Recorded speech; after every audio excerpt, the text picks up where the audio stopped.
السلام علیکم. میں درود ابراہیم کثرت سے اور شوق سے پڑھتی ہوں، اور آج کل دل کرتا ہے کہ ساتھ ساتھ سورہ یاسین بھی کثرت سے پڑھوں. پوچھنا یہ چاہتی ہوں کہ سنا تھا ورد ایک ہی کرنا چاہیے، دو ورد ایک ساتھ نہیں کرنا چاہیے. آپ بتا دیں کہ دو ورد ایک ساتھ کیے جا سکتے ہیں یا نہیں؟ اسلام اس بارے میں کیا کہتا ہے؟ سعدیہ ملک گجرانوالہ سے. دو یا دو سے زیادہ ورد ایک ساتھ کیے جا سکتے ہیں، اس میں کوئی حرج نہیں ہے. دوسری بات یہ ہے کہ درود ابراہیمی نماز کے اندر پڑھنے کا حکم ہے، نماز سے باہر پڑھنا بھی جائز ہے، لیکن یہ صرف درود پاک ہے، اس میں سلام نہیں ہے. اور اللہ تعالیٰ نے ہمیں حضور علیہ الصلاۃ والسلام پر درود و سلام دونوں پڑھنے کا حکم دیا ہے، لہٰذا آپ صرف درود پاک نہیں بلکہ درود و سلام دونوں پڑھا کریں.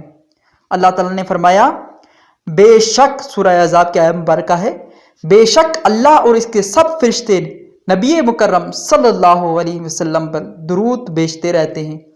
اے ایمان والو، تم بھی ان پر درود بھیجا کرو اور خوب سلام بھیجا کرو. اس لیے ہم پر ضروری ہے کہ ہم حضور علیہ الصلاۃ والسلام پر درود و سلام پڑھیں. لہٰذا آپ ان کلمات کے ساتھ حضور علیہ الصلاۃ والسلام پر درود و سلام بھیجا کریں اور اسے ورد بنا لیں. الصلاۃ والسلام علیک یا رسول اللہ وعلی آلک واصحابک یا حبیب اللہ واللہ ورسولہ عالم بالصواب.